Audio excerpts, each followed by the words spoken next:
안녕하세요, 여러분. 오늘은 50대 이후에 우리 몸에서 일어나는 변화를 주제로 이야기를 나눠보려고 합니다. 나이는 누구나 먹습니다. 하지만 50대에 들어서면 그 변화를 훨씬 더 직접적으로 체감하게 되죠. 아, 내가 예전 같지 않구나. 이 말이 절로 나오는 순간들이 늘어납니다. 예전에는 밤늦게까지 일을 해도 다음날 아침에 금방 회복됐는데 이제는 하루 피곤이 며칠씩 가기도 하고요. 조금만 걸어도 숨이 차고 몸 여기저기에서 예고 없이 통증이 찾아옵니다. 이건 단순한 기분 탓이 아닙니다. 실제로 몸에서 일어나는 생리적 변화들이 쌓이고 있는 겁니다. 가장 먼저 크게 느껴지는 건 근육과 체력의 변화예요. 30대 후반부터 근육은 서서히 줄어들기 시작하는데 50대가 넘으면 그 속도가 훨씬 빨라집니다. 그래서 예전 같으면 한 손으로 가볍게 들던 것이 이젠 무겁게 느껴지고 조금만 걸어도 다리가 뻐근합니다. 특히 하체 근육이 빠르게 약해지는데 하체는 우리 몸의 기초 체력 창고 역할을 합니다.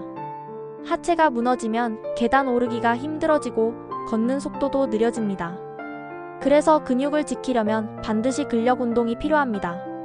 걷기나 자전거 타기도 좋지만 스쿼트나 런지처럼 하체를 단단하게 만들어주는 운동이 특히 도움이 됩니다. 처음부터 무리할 필요는 없습니다. 10분만 해도 충분합니다. 중요한 건 꾸준함이죠.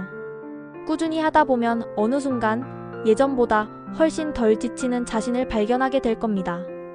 두 번째는 체중과 대사의 변화입니다. 많은 분들이 50대 이후 살이 예전보다 더 잘 찐다고 말합니다.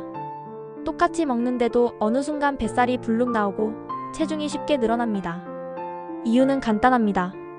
기초 대사량이 줄었기 때문이죠. 문제는 단순히 살이 찌는 게 아니라는 데 있습니다.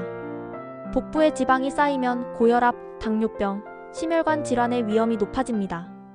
즉, 건강과 직결되는 문제라는 겁니다. 그렇다고 무조건 굶는 게 답일까요? 아닙니다. 오히려 작은 습관을 고치는 게 훨씬 효과적입니다.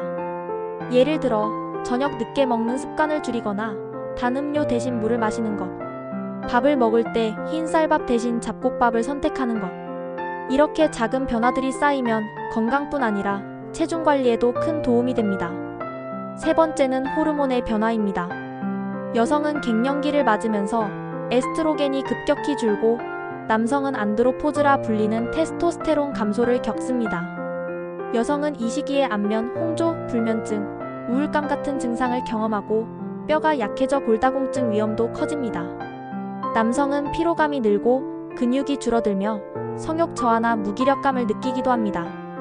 이건 자연스러운 현상이지만 그냥 두면 삶의 질이 크게 떨어질 수 있습니다.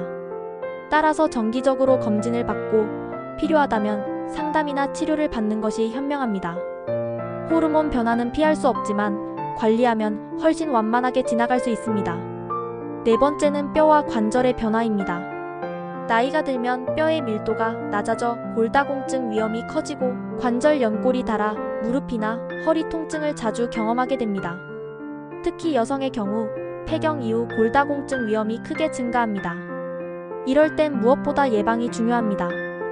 칼슘과 비타민 D를 충분히 섭취해야 하고 햇볕을 자주 쬐는 것만으로도 도움이 됩니다. 또한 걷기나 계단 오르기 같은 체중 부하 운동은 뼈와 관절을 동시에 지켜줍니다. 중요한 건 과한 운동이 아니라 지속 가능한 운동이라는 점입니다. 다섯 번째는 기억력과 뇌 건강의 변화입니다. 많은 분들이 요즘 왜 이렇게 깜빡깜빡하지? 라고 고민합니다. 물건을 어디에 두었는지 자꾸 잊어버리거나 이름이 잘 떠오르지 않는 경험이 늘어나죠. 그럴수록 뇌도 근육처럼 훈련이 필요합니다. 책을 읽고 글을 쓰고 새로운 걸 배우는 게 뇌 건강을 지키는 좋은 방법입니다. 또한 사람들과의 대화, 즉 사회적 교류가 치매 예방에 큰 효과가 있다는 연구도 있습니다. 혼자 있는 시간을 줄이고 가족이나 친구들과 자주 소통하는 것만으로도 뇌가 활발히 움직입니다. 여섯 번째는 감각기관의 변화입니다. 시력이 떨어지고 신문 글씨가 잘 보이지 않거나 TV 소리를 점점 크게 틀게 되는 일이 많아집니다. 청력이 약해지면 대화가 불편해지고 사람들과 어울리는 게 점점 힘들어질 수 있습니다. 이럴 때 필요한 건 참는 것이 아닙니다. 안경이나 보청기 같은 보조기구를 적극적으로 활용하는 게 훨씬 현명합니다. 삶의 질은 지키는 게 중요하지 숨기는 게 중요한 게 아니니까요. 마지막으로 면역력과 회복력의 변화입니다. 감기에 걸리면 예전보다 오래가고 작은 상처도 잘 낫지 않습니다.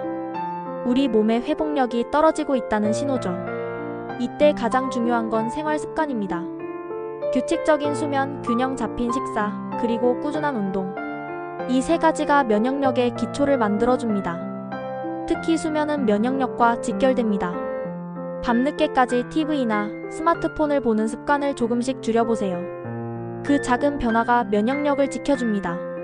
자, 지금까지 50대 이후 몸에서 나타나는 여러 가지 변화를 살펴봤습니다.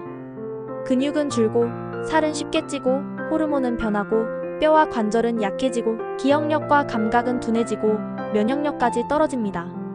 이건 누구나 겪는 과정이지만 중요한 건 이 과정을 어떻게 관리하느냐입니다. 변화를 그냥 받아들이기만 한다면 몸은 더 빠르게 약해질 겁니다. 하지만 작은 습관을 꾸준히 지켜나간다면 변화의 속도를 늦추고 건강하게 50대 이후의 삶을 살 수 있습니다. 그렇다면 여기서 한 가지 궁금증이 남습니다. 지금 당장 시작해야 할 가장 효과적인 습관은 무엇일까? 이 부분은 다음 영상에서 50대 이후 꼭 지켜야 할 생활습관 7가지를 통해 더 구체적으로 알려드리겠습니다. 오늘 영상 끝까지 함께 해주셔서 감사드리고요. 이어지는 영상도 꼭 확인해 보시길 바랍니다.